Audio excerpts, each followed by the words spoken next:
ہر مسلمان کا یہ ایمان ہے کہ قرآن پاک میں سب کچھ ہے، اور اگر قرآن پاک میں سب کچھ ہے تو کرونا وائرس کے بارے میں بھی بہت کچھ ہوگا۔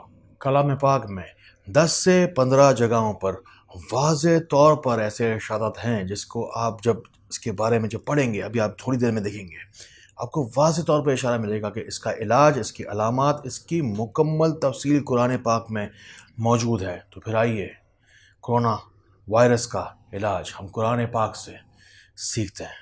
اس بیماری میں انسان کے تمام حواس کام کرنا، کوئی بھی حص کام نہیں کر رہی ہوتی ہے۔ دیکھتے ہیں قرآن شریف کیا کہتا ہے۔ اگر خدا تمہارے کان اور آنکھیں چھین لے اور تمہارے دلوں پر مہر لگا دے تو خدا کے سوا کون سا معبود ہے جو تمہیں یہ نعمتیں پھر بخشے؟ جن ممالک میں کرونا وائرس آ چکا ہے ان سے قرآن پاک کلام الہی پھر ایک سوال کرتا ہے، اگر تم پر خدا کا عذاب بے خبری میں یا خبر آنے کے بعد آئے تو کیا ظالم لوگوں کے سوا کوئی اور بھی ہلاک ہوگا؟ اور جن جگہوں پر، دنیا کے جن مقامات پر، جن ممالک میں کرونا وائرس نہیں پہنچا ہے ان سے بھی قرآن پاک ایک سوال کرتا ہے۔ اگر ایک مدت معین تک ہم ان سے عذاب کو روک دیں تو کہیں گے کہ کون سی چیز ہے جو عذاب کو روکے ہوئے ہے؟ الحمدللہ اللہ تعالیٰ نے مجھے وہ علم دیا ہے کہ جب میں درود پاک پڑھ کر قرآن پاک کھولتا ہوں تو قرآن پاک سب کچھ مجھے خود ہی بتاتا ہے۔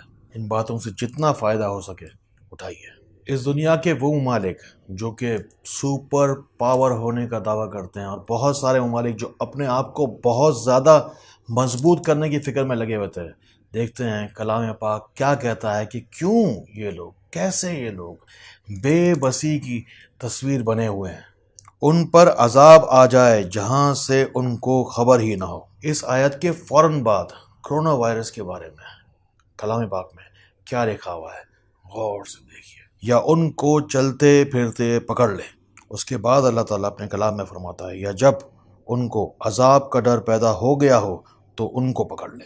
کرونا وائرس جس طرح سے اثر کرتا ہے نا، قرآن پاک میں بالکل عذاب کے بارے میں ویسے ہی الفاظ اختیار کیے گئے ہیں۔ ان پر ضرور ناگہاں آ کر رہے گا اور ان کو معلوم بھی نہ ہوگا۔ اور پھر اگلی آیت میں رب العزت کیا فرما رہے ہیں یہ بھی سنیے۔ جس دن عذاب ان کو ان کے اوپر سے اور نیچے سے ڈھانک لے گا۔ قرآن پاک سب کچھ کھول کھول کے بتا رہا ہے، کھول کھول کے سمجھا رہا ہے۔ اب بھی کسی کی اگر سمجھ میں نہ آئے تو اس کو بس اللہ ہی سمجھائے۔ یہ وائرس، کرونا وائرس، ان چیزوں سے پھیلا ہے جو کہ ہمارے دین میں ہمیں منع کی گئی، جس کو حرام قرار دیا گیا، جس میں سانپ اور چمگادڑ وغیرہ ہیں، جن چیزوں کو حرام قرار دیا گیا ہے ان چیزوں سے پھیلی ہیں یہ چیزیں۔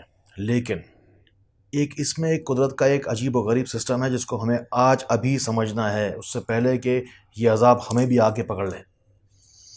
سود، رشوت ہمارے معاشرے میں بہت زیادہ ہے۔ جھوٹ بولے بغیر ہمارا مال نہیں بکتا۔ ہم جو ہے وہ ذخیرہ اندوزی بھی کرتے ہیں، چیزوں مال کے اپنے عیب کو چھپا کر ہم بیچتے ہیں۔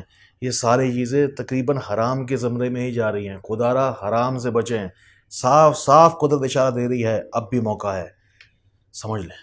اب ہم کرونا وائرس کے 3 علاج سیکھیں گے۔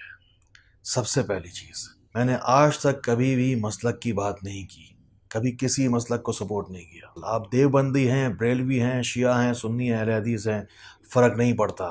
خدا را ان باتوں کو ان لوگوں تک ضرور پہنچائیں جن کو آپ سے زیادہ شاید ان باتوں کی ضرورت ہے۔ درود پاک پڑھنا ہے۔ آپ کسی بھی مسلک سے ہیں، کوئی بھی درود شریف پڑھیں، مختصر پڑھیں، درود ابراہیم پڑھیں، 3 دفعہ درود شریف پڑھنا ہے، سیدھے ہاتھ پہ دم کرنا ہے، 3 دفعہ درود شریف پڑھنا ہے، الٹے ہاتھ پہ دم کرنا ہے، پھر 3 دفعہ درود شریف پڑھنا ہے، دونوں ہاتھوں پہ دم کر کے پورے جسم پہ پھیر لیں۔ اب ہم سیکھیں گے پہلا اسم اعظم، وہ ہے یا اللہ ہو، یا رحمان ہو، یا رحیم۔ یہ وائرس ہوا کے ذریعے سے پھیلتا ہے، تو یہ پڑھ کر آپ 1000 دفعہ پڑھ کر ہوا میں دم کر سکتے ہیں۔ یہ وائرس ہاتھ دھوتے وقت، یہ جو وظیفہ ہے اس وائرس کو روکنے کے لیے، اسے آپ ہاتھ دھوتے وقت بھی پڑھیں، اور یہ کپڑوں پہ دم کریں، اپنے مویشیوں پہ دم کریں، اپنے بچوں پہ دم کریں، پڑھتے جائیں، 100 دفعہ پڑھیں۔ آپ کوئی بھی کام کریں 100 دفعہ پڑھیں، بغیر گنتی پڑھیں، یا اللہ ہو، یا رحمان ہو، یا رحیم۔ کرونا وائرس سے بچنے کے لیے اللہ تعالیٰ سے رحم مانگے، اس کی مہربانی مانگے۔ کھانے پینے کی چیزوں میں احتیاط کے لیے اللہ تعالیٰ کا نام شامل کیجئے کہ یہ وائرس آپ کو کھانے پینے کی چیزوں کے ذریعے سے کبھی بھی اثر نہ کرے. پانی پئیں تو اس پہ دم کریں. یا اللہ ہو یا حی ہو یا قیوم 11 مرتبہ اول آخر درود شریف کے ساتھ. جب کھانا کھائیں اس سے پہلے ہی پڑھیں یا اللہ ہو یا حی ہو یا قیوم، اے ہمیشہ رہنے والے، ہمیشہ قائم رہنے والے، اے ہمیشہ حیات رہنے والے. یا اللہ تعالیٰ یہ جو عذاب ہے، اللہ تعالیٰ یہ جو وائرس ہے کرونا وائرس، اس سے ہمیں بچا. اور اس غذا کے ذریعے سے بھی اٹیک کرتا ہے، یہ غذا کے ذریعے سے ہی شروع ہوا تھا. اس پر ضرور پڑھ کر دم کریں. اب میں آپ کو قرآن پاک کی وہ دعا بتا رہا ہوں کہ جب آپ قرآن پاک کا ترجمہ کھول کر آپ اسے اگر پڑھنے کی کوشش کریں گے تو آپ کو اندازہ ہوگا کہ ہو بہو وہی الفاظ ہیں. یہ دعا سادے کاغذ کے اوپر لکھ کے اپنے گھر کے دروازے کے باہر لگائیے. چاہیں تو مریض کو یہ زعفران سے لکھ کر اس کا پانی پلائیے. صرف اور صرف کرونا وائرس کے لیے نہیں ہے. نبی پاک صلی اللہ علیہ وسلم کے زمانے میں، اس زمانے میں بھی طاعون کا مرض پھیلا تھا. سمجھ لیں اس چیز کو، آج سے 10 سال کے بعد، 100 سال کے بعد، 1000 سال کے بعد، یہ ہمیشہ کے لیے، قیامت تک کے تمام انسانوں کے لیے قرآن پاک کے جو ہے وہ ہدایت ہے، اس میں شفا ہے. قرآن پاک میں لکھا ہے کہ وہ شفا ہے. اللہ تعالیٰ خود فرما رہا ہے اپنے کلام میں. کرنا کیا ہے؟ کرنا یہ ہے کہ آپ کو یہ آیت پاک جو آپ کو لکھ کر بتائی جائے گی تفصیل کے ساتھ، ہر چیز ہم آپ کو کھول کر، ہر چیز مکمل جتنی مجھ سے ہو سکتا ہے ہم آپ کو ہر بات صحیح سے بتانے کی کوشش کرتے ہیں پوری ویڈیو کے اندر. اب یہ آیت جو آپ کے سامنے لکھی ہوئی آ رہی ہے، اسے اپنے پاس رکھیے، اس کو اپنے پاس سیو کر کے رکھ لیجئے کسی جگہ پر. آپ کو زندگی میں ہمیشہ یہ کام آئے گی. کبھی بھی آپ کو لگے کہ کسی کوتاہی غلطی کی بنا پر یہ ہو رہا ہے، یا دنیا میں کہیں بھی کبھی بھی کوئی بھی وبا آئے، تو اس دعا کو ضرور پڑھیں، لکھ کر رکھیں اپنے پاس، اپنے قلب کے پاس رکھیں، اپنے گھر کے باہر لگائیں. مریض کو زعفران سے لکھ کر اس کا پانی ضرور پلائیں. میں خدمت اور محنت خود کے لیے نہیں کر رہا، خدا کے لیے کر رہا ہوں، اور رسول خدا صلی اللہ تعالیٰ علیہ وسلم کے لیے کر رہا ہوں. آپ سے بھی یہی توقع کرتا ہوں خدا را یہ چیزیں ان ممالک میں جہاں پر دوسرے لوگ رہتے ہیں، آپ کے دوست رشتہ دار رہتے ہیں، ان لوگوں تک یہ پیغام پہنچائیں. اللہ تعالیٰ کے نام درود پاک کا پیغام پہنچائیں.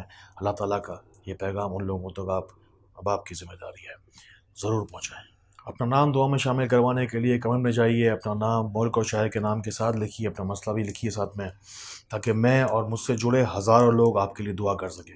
اس کے علاوہ کوئی اور اگر سوال ہو آپ کا تو آپ واٹس ایپ پر رابطہ کر سکتے ہیں، ہمارے نمبر دیے گئے ہیں، ہمارے معاونین موجود ہیں. آپ فون پر رابطہ کر کے اپنی جسمانی یا روحانی بیماری کا علاج معلوم کر سکتے ہیں. اس کے علاوہ آپ دیے گئے ہمارے روشنی ٹوٹکے، روشنی وظائف وغیرہ اور ہزاروں چیزیں موجود ہیں. roshnicenter.com پر بھی وزٹ کر سکتے ہیں. ہمارے ان کاوشوں سے، ان محنتوں سے، اس کوششوں سے جتنا ہو سکے فائدہ اٹھائیں اور دوسروں تک بھی یہ فائدہ پہنچایا کریں. اللہ تعالیٰ اسی طرح ہمیں دوسروں کے لیے فائدے کا باعث بنائے. اللہ تعالیٰ ہمیں بہت بہت خیریں پہنچانے والا بنائے. اللہ تعالیٰ ہمیں روشنی پھیلانے والا بنائے. السلام علیکم ورحمۃ اللہ.